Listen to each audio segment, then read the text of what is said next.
एक पढ़ी लिखी लड़की की शादी भीलवाड़ा में हो गई। बड़ी पढ़ी लिखी लड़की थी, भीलवाड़ा में शादी हुई चंगीलाल से। अच्छा, लड़का अनपढ़ था जिससे शादी हुई। खैर भीलवाड़ा में अनपढ़ नहीं रहते हैं, जिससे उसकी शादी हुई थी वो अनपढ़ था, गांव का सीधा साधा। एक बार गांव में वो पत्नी को लेने गया भीलवाड़ा से, तो उसकी पत्नी ने अपनी सहेलियों को बता रखा था कि हमारे पति बहुत अच्छे हैं, बहुत सुंदर हैं, बात बहुत अच्छी करते, बहुत समझदार हैं, पढ़े लिखे भी बहुत हैं। झूठ बोल दिया कि पति की बेइज्जती ना हो, तो अपनी सहेलियों से झूठ बोल दिया। पति लेने आया, पुराना जमाना, पति लेने आया, पुराना जमाना, बहुत पुरानी बात है। तो लेने जैसे ही आया तो पत्नी ने कहा सहेलियों से कि अपने जीजाजी से कह दो, थक गए होगे, भूख लगी होगी, खाना खा लो, बैठ जाओ। बैठ गया, चूल्हे के पास में ही वो बेचारा बैठ गया। चूल्हा जानते हो? अच्छा, पुराना जमाना, इसने सिर ढका और पूरी बेलने लगी। पढ़ी लिखी लड़की, तो पढ़ी लिखी लड़कियां, पढ़े लिखे जो लोग होते हैं वो पूरी की साइज घटा देते। अनपढ़ों में और पढ़े लिखों में इतना ही अंतर है कि अनपढ़ 40-42 नंबर की पूरी बनाते हैं, अब पढ़े लिखे लोग जो है इतनी इतनी सी पूरी रखते हैं। अच्छा, ये गांव का आदमी, सीधा साधा आदमी, जैसे ही उसने पूरियां रखी तो इसने सोचा अब इतनी छोटी पूरी है, कौन तोड़े, कौन हैरान होवे। सो पूरी एक पूरी उठावे, उसके ऊपर साग रखे और एक ही बार में गटक जाए। अब पत्नी को बड़ा बुरा लगे, क्योंकि सहेलियां भी वहीं बैठी थी, सो वो सब हंसे हंसे, तो पत्नी को बड़ा बुरा लगे कि हमने इनकी इतनी महिमा बनाई, ये सब गुरमाटी करें दे रहे हैं। तो बहुत देर जब हो गई देखत देखत, तो पत्नी ने इशारा किया कि 2 उंगलियां उठा के, अरे एक की 2 तो करत जा। 2 उंगलियां ऐसी दिखाई, एक की 2 तो कर। पति को लगा कि पत्नी कह रही है कि आप थके आए हो, एक क्यों खा रहे, 2-2 खा। एक क्यों खा रहे, 2 खाओ तो।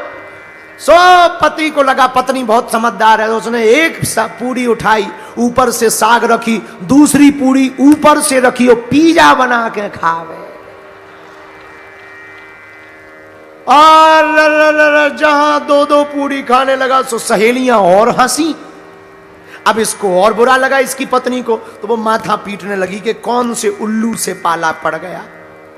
पति को लगा कि माथा पीटकर पत्नी ये कह रही कि ये पूजा की पूरी है, प्रणाम कर कर खाओ।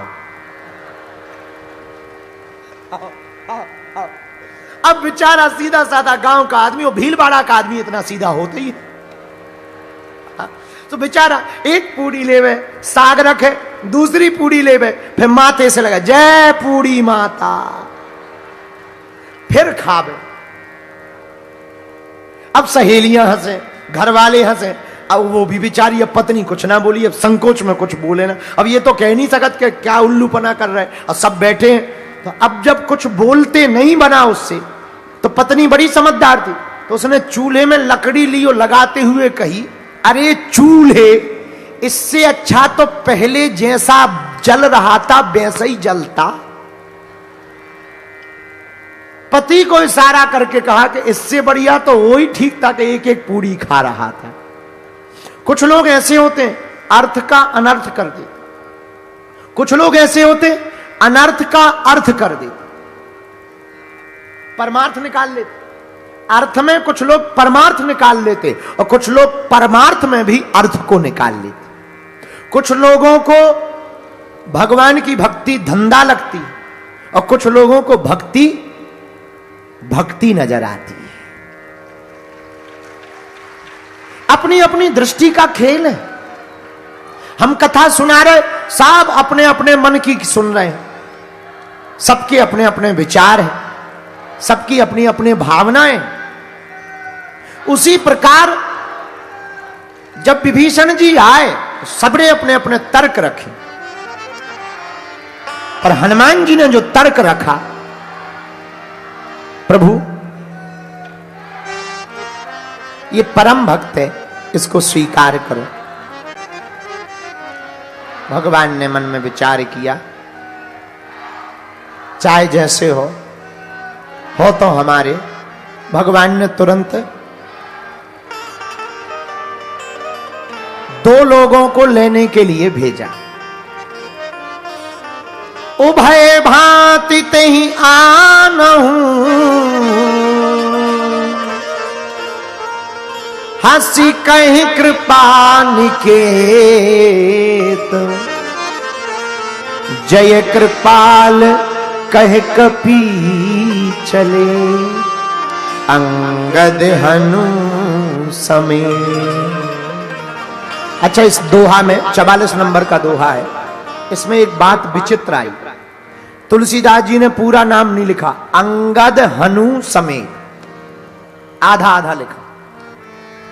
हनुमान जी का नाम आधा लिखा, पूरा नहीं लिखा। बल्कि ऐसा भी लिख सकते, अंगद हनुमान समेत, नहीं, अंगद हनु समेत। तो हनुमान जी के नाम से मान क्यों हटाया? हमें लगता है तुलसीदास जी समझदार, और है ही है। लगता क्या है ही है। समझदार वो इसलिए है क्योंकि उन्हें पता लग गया कि बाकी सबको तो सम्मान चाहिए, हनुमान जी इतने अद्भुत हैं, इनके नाम में ही मान लगा है, फिर भी अपने मान को त्याग कर विभीषण के मान को बढ़ा रहे हैं। हनुमान जी के तो नाम में ही मान है, हनुमान। पर हनुमान जी प्रभु के लिए अपने मान को रख देते हैं, भगवान के मान को बढ़ाते हैं। बोलो सीताराम, जोर से बोलो। यहां एक अंतिम बात और समझो,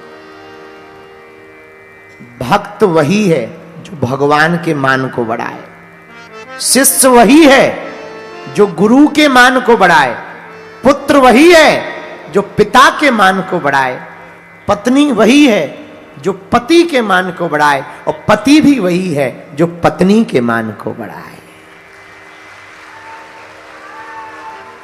अगर हम केवल इतना कह देते पत्नी वही है जो पति के मान को बढ़ाए, माता कल हमें बोतल मारती। धन्य गुरु जी, एक तरफा ही बोलते हो, इसलिए हमने दोनों बोल दी। पर पुत्र वो जो पिता के मान को बढ़ाए, शिष्य वो जो गुरु के मान को बढ़ाए, स्वामी दास वो जो स्वामी के मान को बढ़ाए, उसी प्रकार भक्त वो है जो अपने भगवान के मान को बढ़ाए। पर वर्तमान में तो सब उल्टा ही है। कथा में बहुत लोग आते हैं, कुछ वीवीआईपी भी आते हैं, अगर उन्हें कुर्सी के लिए ना पूछा जाए तो उनका दिमाग खराब हो जाता है। हाँ हाँ, ऐसे फूल जाते हैं जैसे बरसात में मेढक फूल जाते हैं। हाँ हाँ हाँ, बड़ी आपत। ये सम्मान बड़ी खतरनाक चीज।